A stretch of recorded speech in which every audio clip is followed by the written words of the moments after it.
At this point, we can pose the following question. Knowing that the attacks were imminent, knowing that they might involve hijacked airliners, but not knowing where and when they could happen, would have been a good reason to beef up the defense and keep even more jets than usual on alert all across the country. Why instead schedule so many exercises in one day while leaving only 4 jets on alert to defend the very sector of the country that was most likely to be attacked? Question. After having realized that the country was being attacked by hijacked airplanes at 9:03, why didn't Eberhard immediately suspend all the war games and recall all the available jets to their bases? Why didn't Myers order him to do so after having been briefed by Eberhard on the ongoing attack? And why hasn't the 9/11 Commission ever asked either general these most fundamental questions? Question. The Secret Service knew about the incoming plane for the last 30 minutes, was following it on radar, had the means to shoot it down, and should have done so in order to protect the Capitol, but they didn't. Why? In regards to the exchange between Cheney and the young man, can you suggest anything different from an order not to shoot down the plane as it was approaching Washington's protected airspace? Question. Marwan el-Sheikhi had never flown a jet before in his life, let alone a huge airliner. How was he able to perform ascents of 3,000 feet per minute and plunges of 10,000 feet per minute while keeping full control of the plane? And why would he want to take such unnecessary risks, including collisions with other airliners, instead of flying safely with the autopilot towards the intended target? Ziad Jarrah had never flown a jet before in his life, let alone a large airliner, and even his experience with small airplanes was rather poor. How could he perform a descent so fast that the computer can't keep up with it while maintaining full control of the plane, and why would he need to take such an unnecessary risk, including collisions with other airplanes, instead of safely flying with the autopilot towards the intended target? How could an amateur who was deemed unable to fly solo in a Cessna 150, had a poor understanding of the basic principles of aviation, and had never sat once in the cockpit of a 757, suddenly become able to control such a large airliner flying at top speeds? And even assuming he was able to reach Washington with the autopilot, why would he want to disconnect it and hand fly the plane for another 8 long minutes, performing a totally unnecessary descending maneuver that A. would have drastically increased his chances of an unwanted crash, B. would have increased the danger of being intercepted, C. would have made him lose sight of the target again, D. would have forced him to a much more difficult approach near the ground, E. would have shrunk the target to a tiny strip of cement, F. would have limited the possible damage to the external rings only, when he could have maximized the damage and ensured the most spectacular outcome of the mission by plunging the plane onto the Pentagon's roofs from above. Question. Even if someone could predict that the Pentagon would become a target, one would imagine a plane to plunge from the skies onto the roofs of the building. Why would anyone suggest to stay away from the external ring, in particular, unless he knew in advance what was going to happen? Question. Why were we never shown a single image of the 19 alleged hijackers moving through the different areas of the 3 airports on the morning of September 11?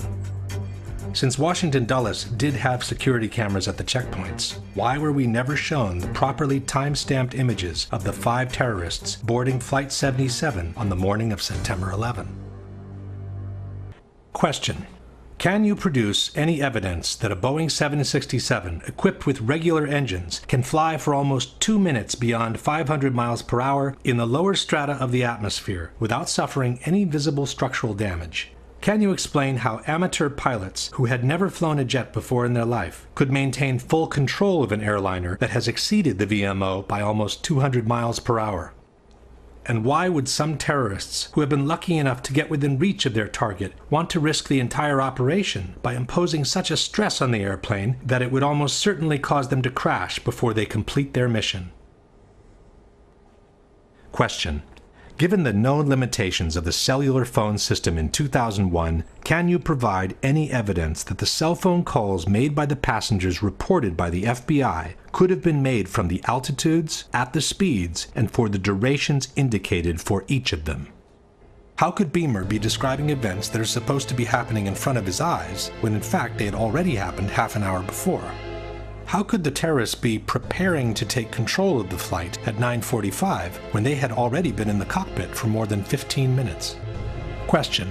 Since airphones are powered by the same airplane's electrical system, how could the line have remained open for another 45 minutes after the plane had literally disintegrated to the ground in 1,000 pieces? Question: how could the fuselage, which is the weakest part of the plane, penetrate the facade almost entirely, while part of the wings, the stabilizers, and the tail, which are relatively stronger, were unable to do so and were shattered in 1,000 pieces instead?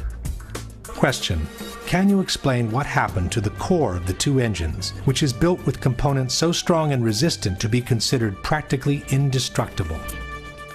Question: given that, according to the Pentagon Building Performance Report, the aircraft frame most certainly was destroyed before it had traveled a distance that approximately equaled the length of the aircraft, and that it is highly unlikely that any significant portion of the fuselage could have retained structural integrity from that point on, can you explain what caused the almost perfectly round exit hole in the outer wall of the C-ring?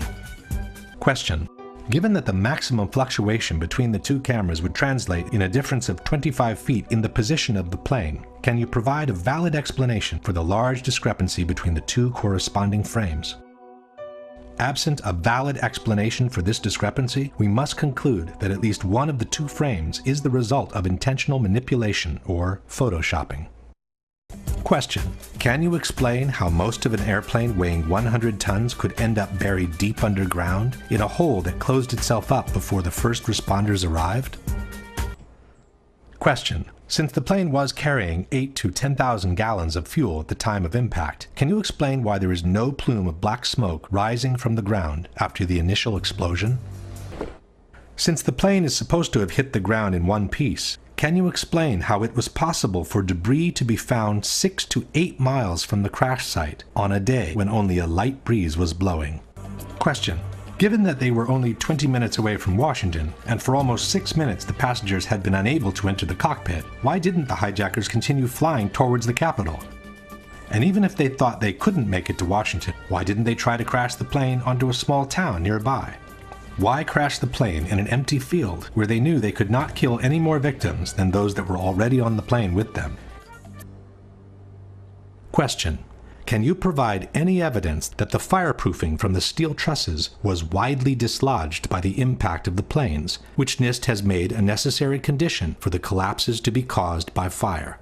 Can you provide any evidence that the temperatures in the Twin Towers were high enough and lasted long enough to seriously weaken the steel in the areas where the initial collapses occurred?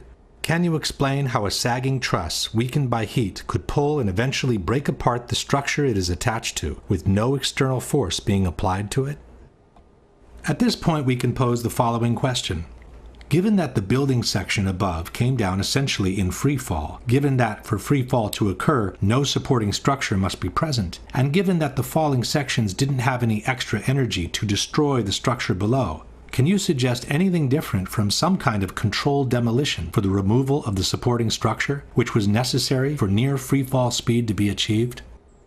Question: given that after the initial explosion and the ensuing fires, there wouldn't have been enough jet fuel left to pour down the elevator shafts in substantial quantities, can you explain the at least 3 separate explosions reported by multiple witnesses at the time of the first impact in the North Tower? In particular, can you explain the huge explosion reported by multiple witnesses in the basement of the North Tower moments before the impact of the plane? Can you explain what caused the huge explosion that literally devastated the lobby of the North Tower, according to multiple witnesses, about 1 hour after the impact of the plane and before the collapse of Tower 2? Can you explain what caused the big explosion reported by Mr. Jennings and Mr. Hess on the 8th floor of Building 7 before either tower had collapsed? Can you explain what caused the multiple explosions recorded by different camera crews, including the BBC and CNN, after the towers had collapsed and before the collapse of Building 7? Can you explain how more than 100 witnesses, most of them firefighters and policemen, could have all been mistaken in reporting explosions at the Twin Towers on September 11? Question: given that what we see is clearly not glass from a broken window, but concrete and other debris, can you explain what caused the squibs observed 30 or 40 floors below the level of collapse? Question: given that the falling upper sections of the towers had no additional energy to destroy the healthy structure below, where did the energy to hurtle these large chunks of structure at such a distance from the towers come from? Can you suggest a good reason why ironworkers would need to perform V-cuts and a 45-degree cut on this piece of structure just to remove it from the rubble?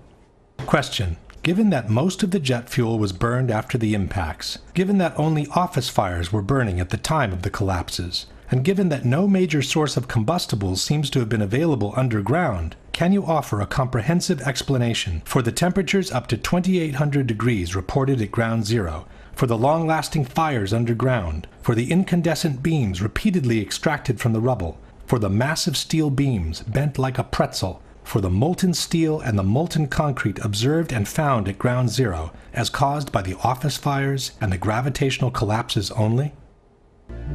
Question. Can you explain how a simple gravitational collapse, where the bodies remain trapped between pancaking floors, could have produced more than 20,000 body parts out of 2,700 victims, while more than 1,100 bodies left no fragments large enough to extract a DNA sample? Can you explain how a simple gravitational collapse could have produced the bone fragments and body parts from civilians and firefighters that were recovered from the roof of the Deutsche Bank building? Question. Given that the collapse of a steel skyscraper due to fire would have been an unprecedented event, how could so many people have known about it so many hours in advance? If the police clearing the area expected a structural failure due to fire, why would they use such an expression as, "the building is about to blow up"? Can you explain how an unprecedented, totally unexpected collapse due to fire could be predicted with absolute precision by an actual countdown? Question. Can you explain how the almost simultaneous removal of all the columns, which was necessary for Building 7 to collapse in the way it did, can be caused by fire alone? Question. Can you explain how freefall, which requires the almost simultaneous removal of the supporting structure, can be achieved without a controlled demolition? This brings us to the last question, which is not only for the debunkers, but for anyone who cares about freedom, democracy, and an honest government. If you were aware of solid evidence disproving the official version and suggesting the involvement of some rogue elements of the government in the terrorist attacks, would it be more unpatriotic and anti-American to ask for a new investigation or to turn a blind eye to it and pretend such evidence doesn't exist? Given that the people's trust in institutions is of paramount importance for a nation's well-being, would that trust be better served by denying the evidence of a conspiracy or by bringing those suspected to accountability in a court of law? We leave the last word to the first responders, who have been dying by the dozens after having inhaled the poisonous air from Ground Zero in the total silence of the media. I want to tell you tonight about the people we call heroes and are still in growing numbers living in terrible physical and economic circumstances as they struggle with the carcinogenic effects of the toxic chemical soup Ground Zero became. Can this side of the room, everybody stand up? Everybody on this side, if you're all rescue workers, will be dead in 4 years. Thank you. You'd all be dead in 4 years. That's our statistics. That's what's happening. In 7 years, it doubles. And every time Popular Mechanics calls the people of this movement nuts, these propagandists, professional liars and tools who cannot, even by any stretch of the imagination, be considered journalists, strike another nail into the coffin of another rescue worker. I don't think we're crazy. Conspiracies are only evidence the courts won't hear. We who are still dying from 9/11, who went into the towers and into that pile, now live with those buildings in our lungs and digestive systems and our blood. For myself and far too many of us, research and the effective treatment's going to arrive far too late. I have double metastasizations in both lungs. That's just a reality. We were also killed on 9/11. Avenge us.